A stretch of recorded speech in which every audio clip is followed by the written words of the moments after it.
We have got a very special mailbag edition of Locked On New York Rangers for you guys here today. Basically, just going to peruse the YouTube comment section and take a look at some questions, some concerns from you guys, your thoughts on the New York Rangers. And I'm basically just going to read them, respond to them, and we'll just have some fun here. Just a very interactive episode of Locked On New York Rangers.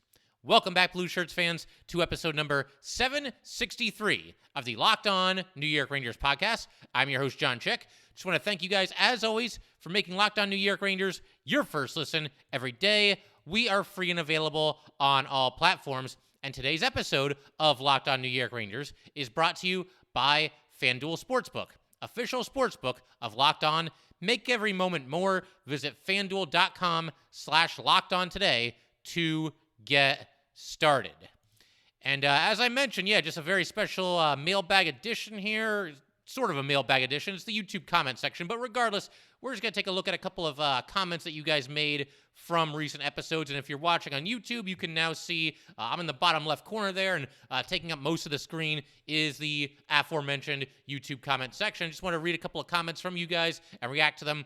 These comments coming from mostly recent episodes of Locked On New York Rangers. So we start with a comment from DJ here. This one comes to us not 24 hours ago. This is what he had to say. This is our crossover with the guys, Joe and Stevie from the Broadway Block podcast. Had a blast recording with those guys and just talking some Ranger hockey. But this is what DJ had to say for part 2 of that conversation with Broadway Block. This was a great podcast. All three of you were on the money, except our opinion of Chytil is quite different. I wanted to see one of the kids emerge, and Chytil is scoring goals at a nice clip, but he is terrible on faceoffs, and there is no way to dismiss that glaring fault. If I am coaching, I am not putting him out there taking a draw in critical times of games or in our own end at crunch time when we need to win draws for puck possession, but moving him to right wing nullifies any of the negatives to his present game and lets any pressure winning draws disappear. It may be that his shot, while not the rocket of Vetrano, is strong enough to fill a hole of the first line right wing spot. Despite Trocheck hitting a bleep load of posts, he has outplayed what we would have gotten from Kopp or Strome. When the grind of the playoffs begin, the value of Trocheck's style of play will become clear to any doubters that remain. Yeah, so we'll start with the Chytil portion of this comment here from DJ, and thanks for the comment, DJ. Yeah, with Chytil, I mean, I've always been open to the idea of moving him back to the right wing. The Rangers don't really seem to be on the same page with me. I mean, they haven't consulted me or anything like that, if you can believe that. But yeah, no, the Rangers seem pretty committed and pretty steadfast to leaving Filip Chytil at center. And part of the reason, I mean, in addition to everything that DJ just said here, once again, we've talked about this before, the Rangers' biggest weakness on this team right now is clearly right wing. I don't even know how you can make a case for any other position, quite frankly. And that being the case, to me, it should at least crack the door to Chytil moving to the right wing and maybe playing on that top line or some kind of a top 6 role. Of course, that would also entail breaking up the kid line, but the kid line doesn't have to be together forever. So, yeah, man, bottom line, to make a long story short, I am much more open to the idea of Chytil moving back to right wing than the New York Rangers seem to be. And also, if he does that, that could also open the door for the Rangers to acquire like a third-line center at the trade deadline. And they could probably do that for a lesser price than, say, like Patrick Kane or Vladimir Tarasenko or whoever it might be, if the Rangers choose to go down that road. But the way things stand, it seems like Chytil's going to stay at center, and the Rangers will be in the market for pretty significant right winger, you would think, at the trade deadline. And then the other thing that you mentioned here, Trocheck, yeah, no, I still like Trocheck. I know that he's a little bit polarizing as a Ranger right now, but yeah, I mean, he has so many posts this year. It's double digits. If even half of those had gone in, his stats would look quite a bit different. I do like, the fact that he plays with a little bit of an edge. Swiss Army knife, one of those guys that does a little bit of everything to help you win. And we've talked about comparing him to Kopp and Strome before. Basically, this past offseason, it was going to be one of the three. You couldn't have all three of them. You couldn't even have 2 out of the 3 of them. They had to make their decision. They let Kopp and Strome walk. They signed Trocheck. They went with the unknown, and it seems to be a good decision thus far because, at least going by stats, he has certainly outplayed each of Kopp and Strome this season. I do think of the 3 of them, his game is probably the best suited for the playoffs. We've also got Rob, NYR, 100% agree. Kravtsov is not working out. He looks lost too much of the time and was way over and way overpowered by opponents.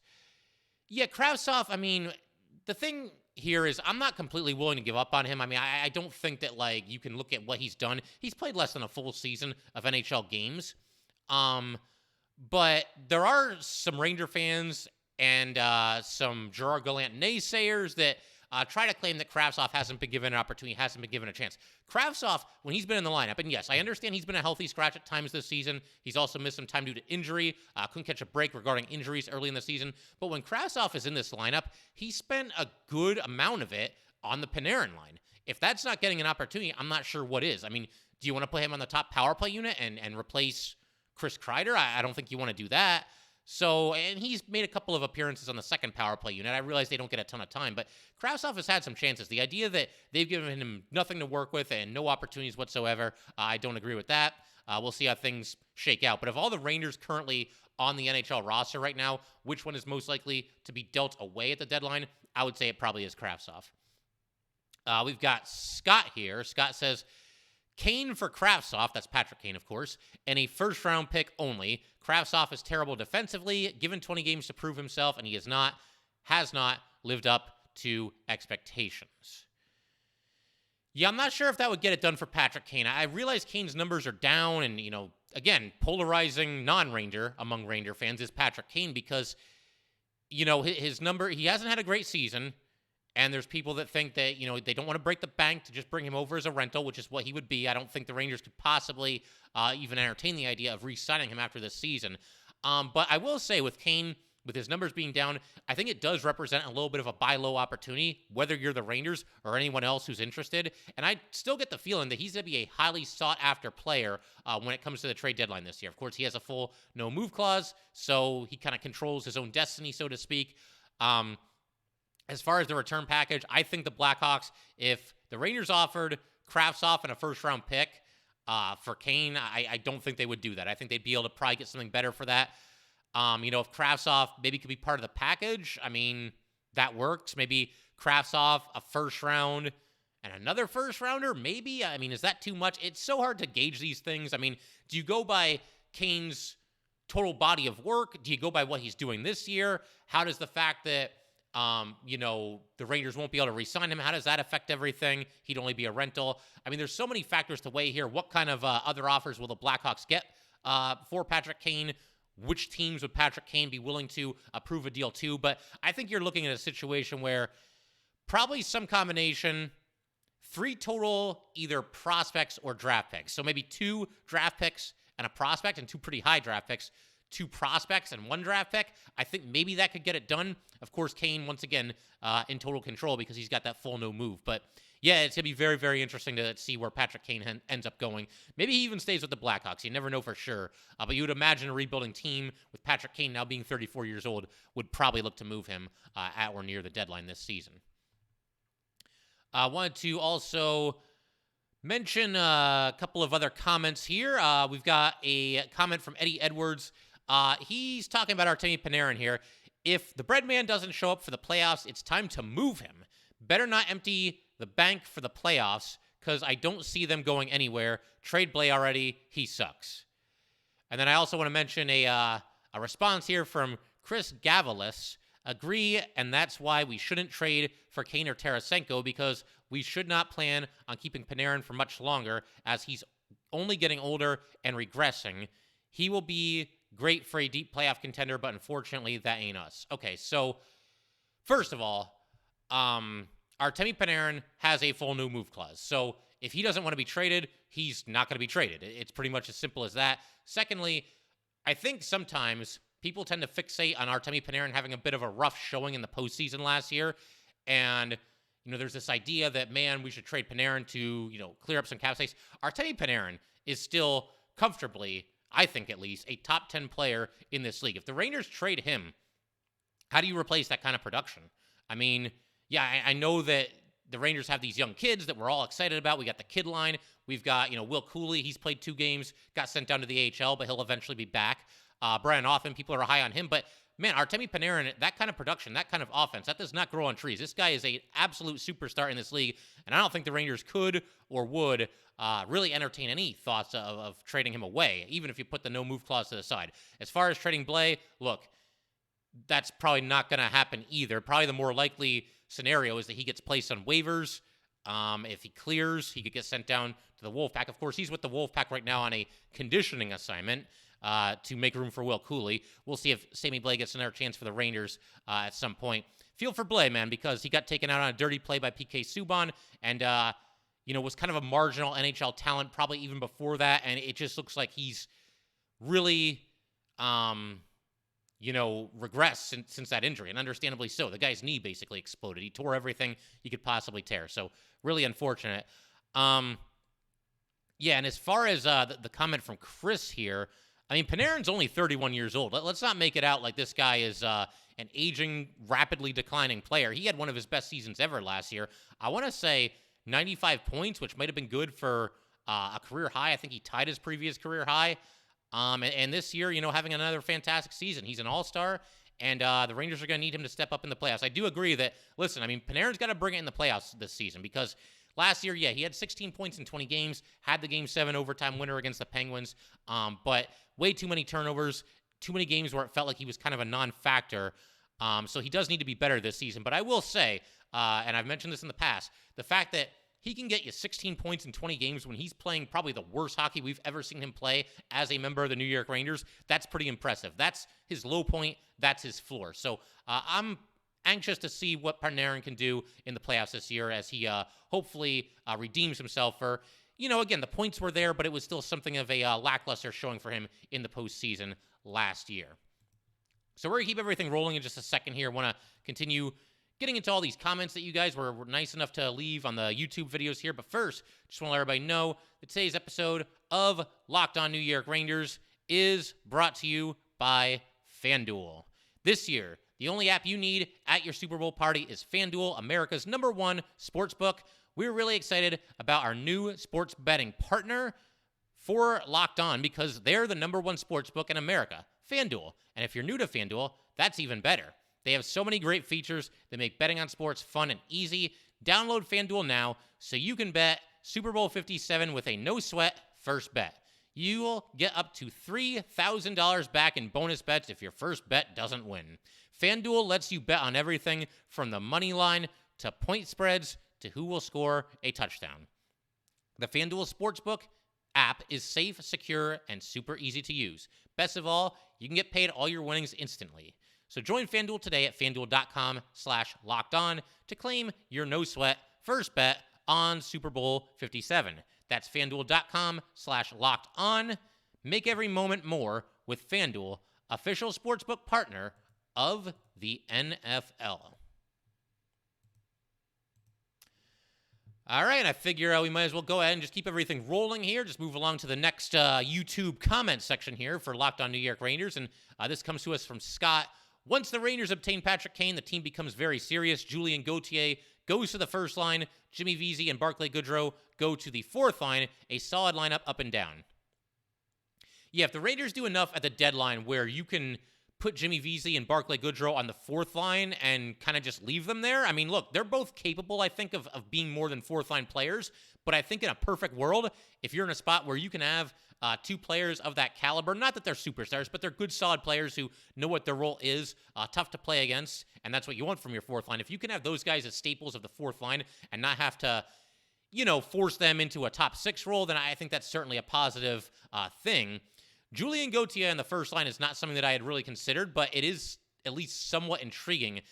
Gauthier this year does not get a ton of ice time. His points in terms of time on the ice is very good, as is his ability to draw penalties. So it is intriguing to see what he could do on the first line. I assume that if Scott gets his wish here and the Rangers get Kane, he would want Kane on the second line with Panarin and Trocheck. So you would have Gauthier then with Mika and Kreider. That would be your top line. And then I assume the kid line would remain intact, by process of elimination here. So, yeah, that'd be a heck of a lineup. And all you'd have to do to make that happen is acquire Patrick Kane and give Gauthier his shot on the top line. I'm not sure if the Rangers will do that. They have been very hesitant You can count on one hand the amount of time they've put him on the first line, or the top 6 rather, in the last couple of seasons here. So, we'll see what happens there. But yeah, Gauthier, I think he is somebody that maybe deserves a little bit more of a chance. But then, we've talked about how much they shuffle the deck and they change their lines, and I think for the most part, most of us would like the Rangers to stick with a lineup. Putting Gauthier on the top line, obviously that's doing something pretty radically different, but it might be something that's at least worth a look at some point. I mean, they change lines every game anyway, so why not? All right, so this is after the Rangers lost to the Toronto Maple Leafs in overtime. Had a couple of comments here. Who do we want to start with here? Let's start with, the name of this YouTube user is just fantastic. We just need to marvel at this before we get to the Ranger stuff. This user's name is Spider Crushing Hippo Gamecat.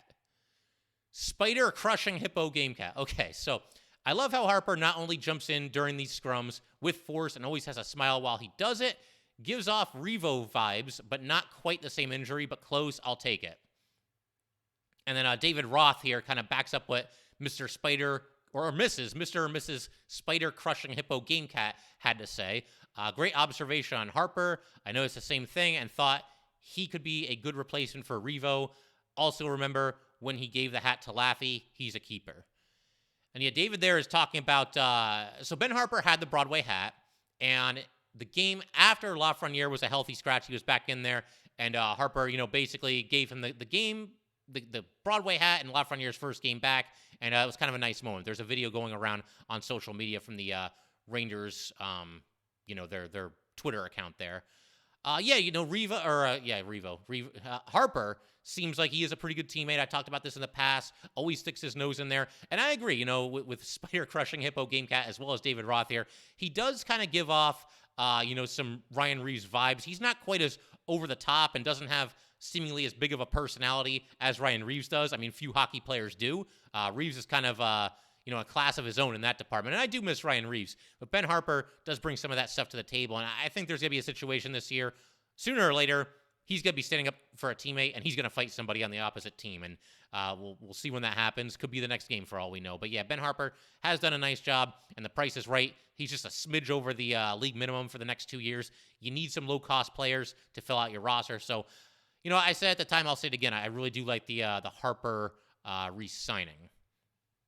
All right, so let's keep everything moving along once again here. A couple of comments here. This one comes to us from Easy Dups. He says, man, Gallant has to keep the Trocheck, Goody, VZ line together. They look great. Yeah, this was, he's making this comment after the Rangers, I forget who they were playing, but they had some new look line combinations, and that was the Ranger second line or third line, depending on how you look at it. It was either them or the kid line. Those two lines were second and third in one order or the other. When he first put those three together, I wasn't really feeling it because, I feel like there's just too much redundancy there. Those are all good defensive forwards, gritty players, sure. But I almost like the idea of, putting one gritty player with a skill player and, putting a facilitator, with a sniper. So that line combination was a little odd, but they put them together and they had a dirty goal in that game and overall played very well together. So I wouldn't mind seeing, maybe a little bit more of them. As far as this comment here, Gallant did not keep that trio together. I think they were broken up for the very next game after that, but that's just kind of par for the course here. And then I got to give another shout out here to Spider Crushing Hippo Gamecat because he made a comment, or she made a comment here on this video.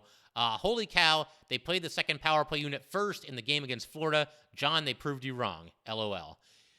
Yes, so that was when I was doing my second half predictions, and I mentioned the fact that I thought that the Rangers might go the entire rest of the season not making a single personnel change in the top power play unit, of course, barring an injury. We saw Lafreniere play with the top unit, but that was when Kreider was injured. It's been the same 5 players all year, and they have started pretty much every single power play. That power play that he's talking about here, that Spider Crushing Hippo Gamecat is talking about here, that was in the game against Florida, and it was after it immediately followed a really long shift for the Mika, Kreider, and Panarin line, so they were gassed. I think Fox was out there too, so in that case, they had no choice. They had to start the second unit for the power play. There was a play stoppage after 30 seconds. They pull the second unit off the ice. The first unit is right back out there. So they did prove me wrong, though. I mean, hey, facts are facts, and fair is fair. They did actually start the second power play unit for a power play. Hasn't happened since then, but there's only been a handful of games since then. We'll see if they end up doing it at some point later this season. Going to keep everything rolling right along here, but first, we just got to let everybody know that today's episode of Locked On New York Rangers is brought to you by Athletic Greens. I use Athletic Greens literally every day, and I started taking AG1 because I wanted a supplement that actually tastes great, and I wanted to see what all the hype was about. Now I've been on it for about 8 or 9 months, and I love it. Doesn't taste like it's super healthy, has kind of a mild tropical taste that I actually look forward to each morning. So what is this stuff? With one delicious scoop of AG1, you're absorbing 75 high-quality vitamins, minerals, whole food source superfoods, probiotics, and adaptogens to help you start your day right. This special blend of ingredients supports your gut health, nervous system, immune system, and everything else, all the things. Your recovery, energy, focus, and aging. It is lifestyle friendly whether you eat keto, paleo, vegan, dairy-free, or gluten-free. Costs you less than $3 a day, you're investing in your health, and it's cheaper than your cold brew habit. Athletic Greens has over 7,000 5-star reviews. Right now, it's time to reclaim your health and arm your immune system with convenient daily nutrition. It's just one scoop in a cup of water every day. That's it. No need for a million different pills and supplements to look out for your health. To make it easy, Athletic Greens is going to give you a free 1-year supply of immune-supporting vitamin D and 5 free travel packs with your first purchase. All you have to do is visit athleticgreens.com/NHL Network. Again, that is athleticgreens.com/NHL Network to take ownership over your health and pick up the ultimate daily nutritional insurance.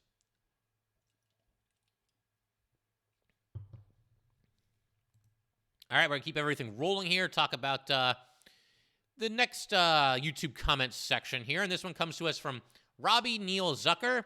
I thought the Rangers chased Florida. He's talking about, by the way, the game that the Rangers beat the Panthers 6-2. Some context is definitely needed for this one. But anyway, this is what Robbie Neal Zucker had to say.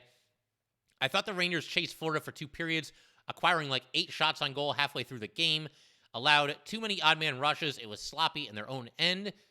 2 are terrible at their own blue line, allowing the Panthers to skate in and set up, especially shots and a slide area. Yeah, I mean, I might have overstated the Rangers' performance in that game against the Panthers. We did a special post-game crossover episode with Armando Velez of Locked On Florida Panthers. Armando does an awesome job with his show as well.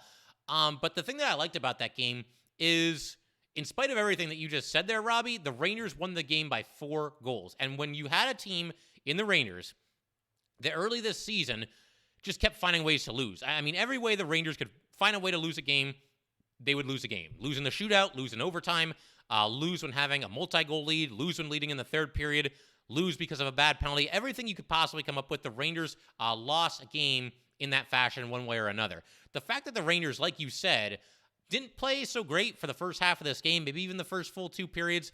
Certainly the shots on goal were very much lacking, but they still found a way to get it done thanks to some good goaltending and thanks to some pretty good defensive play as well, although there were a few odd man rushes in that game, if I'm remembering correctly. But they tightened it up down the stretch, and like I said, they found a way. I'd much rather the Rangers be in a spot where they're not playing their best, but they're finding a way to win, rather than just finding ways to lose, just over and over and over again, because that's what we saw at the start of the regular season. But yeah, they got it done, and ultimately they won the game by 4 goals.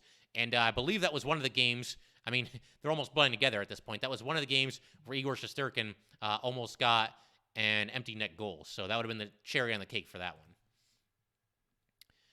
All right, I want to keep everything moving along here. This one comes to us from RJ Frost, and I love his first sentence here.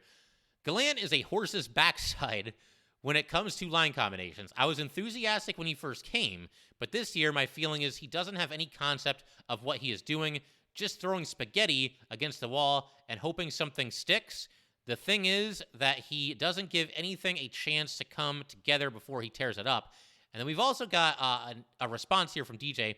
I have zero issue with him trying different combinations over the course of a season, but I don't care for the lack of time he allows that experiment to work. One thing I have to assume is that while we don't know what goes on in the locker room behind closed doors, I have to assume if these constant line changes were annoying Drury, that he would confront and question Gallant on this issue, and we would see them cease. The fact that we haven't seen that speaks volumes to me. Yeah, so RJ, DJ, I do agree that there are times, and we've talked about this before on the podcast, where, Gallant doesn't give things enough time to gel. And I don't feel like he did this as often last season. There were times where, he would juggle the lineup and shuffle the line combinations a little bit, but there always used to be, or there seemed to be at least, when he would do his line adjustments, okay, here's why they're doing this. They want to move this guy up because he's played well recently, and that top line could use a sniper. Or we're dropping this guy down because we need a kid line reunion. Whatever it might be, whatever the reason might be, it always seemed like there was, something there. Now, the lines are just kind of thrown together, and it's gotten to the point where I'm almost in John Tortorella territory, and I've mentioned this before too.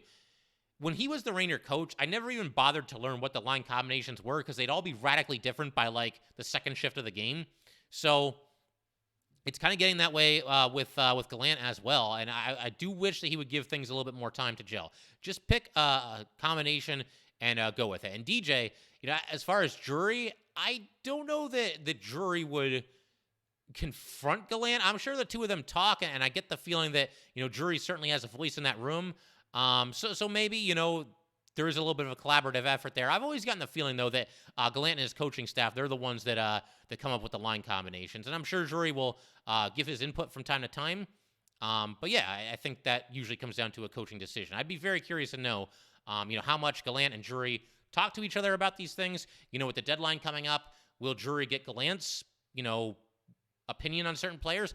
Gallant coached, I believe he coached Frank Vetrano in the past. So did Drury go to Gallant and talk to him? And, what's this kid all about? Is he somebody that would fit on this team? Do you like him? Do you not like him? I'd be very curious to know, what exactly goes on. To be a fly on the wall, in the Ranger war room during draft night or just during trade deadline day or whatever it might be. But yeah, a lot of those things, unfortunately, are probably going to stay behind closed doors. All right, let's keep everything moving right along here. This is the episode where we were recapping the recent 3-1 loss to the Boston Bruins. Or was it 4-1? Did they get an empty netter? Bottom line, the Rangers lost to the Bruins. And there was a situation, I think it was 3-1. There was a situation late in this game. Rangers down by 2 goals, and they pulled their goalie. And I talked about this at the time. The Rangers made 16 consecutive passes and never shot the puck. Down by 2 goals with your goalie pulled. And Dan C. wrote, "Yep, I did yell, try shooting the puck a ways into that pass sequence." And yeah, Dan, I feel you, man. It's funny because I feel like almost, I don't know if you guys ever get this either, but the more that you yell at your TV or if you're there in person, the more that you yell to shoot the puck, the longer it seems to go without anybody shooting the puck. I don't know if anybody else has picked up on that. It's probably just in my head. It's probably just a coincidence, but I have definitely kind of felt that at times. And yeah, that passing sequence there for sure definitely stands out. We got another comment from Spider Crushing Hippo Gamecat. I mean, how can I even just resist the idea of saying that name there? But this is me talking about the Bruins. We were previewing the Bruins episode, and this is what the comment was. "I love the shade thrown at the Rat, and yeah, the perfection line is the most cringeworthy nickname in sports." And yeah, I will once again put it to you guys because when we were previewing that episode, I was talking about the perfection line for the Bruins and how I think that's the most nauseating nickname that I've ever heard in my life as far as sports are concerned. So I'll put it to you guys once again. If you can come up with a worse sports nickname that you want to throw out there that is worse or just more cringe or more nauseating, use whatever word you want to use. But if you can come up with a worse one than the perfection line, I would love to hear it because that is just absolutely brutal. All right, let's keep everything moving right along here. We're going to go to Matt Makuta here. Matt says, "I don't think there is a single player they could realistically get that would put them over the top or make them a better team than they were post-deadline last year. Very rarely do teams win anything when trading for a big rental as well." Yeah, so Matt's talking about the trade deadline last year, and I think his feeling here is that whatever the Rangers do at the deadline this year, there's no way that they can be a better team than they were last year. I don't know. I get the idea. It's going to be tough to pull that off for sure. But if you can trade for, a big-time right winger, maybe a depth forward as well, maybe another defenseman, although I don't know where you would put that defenseman unless he unseats Ben Harper as the sixth defenseman. I still think there's a way that this Ranger team could be better post-deadline this season than they were post-deadline last season. If they do all those things, and if we see Filip Chytil continue to grow the way he's been growing this season, Kakko, the points aren't there, but he does look like a better player than he has in other seasons. If Lafreniere can get it together a little bit, pretty much all the usual suspects, all the young players on the New York Rangers, then I think there's a chance that this will be a better team post-deadline this year than they were last year. Only time's going to tell there. As far as the idea that very rarely do teams win anything when they trade for a big rental. And we got a reply from DJ here that touches on this as well. As far as that being the case, yeah, that's because there's 32 teams in the league and only one of them can win the Stanley Cup. So when you've got, multiple contenders going out there and trying to acquire some of the big names available, this year certainly Timo Meier comes to mind, Patrick Kane. We already saw Bo Horvat get traded over to the Islanders. There will be some other players as well. Gustav Nyquist, maybe Jacob Chikrin gets dealt. There's a lot of them out there.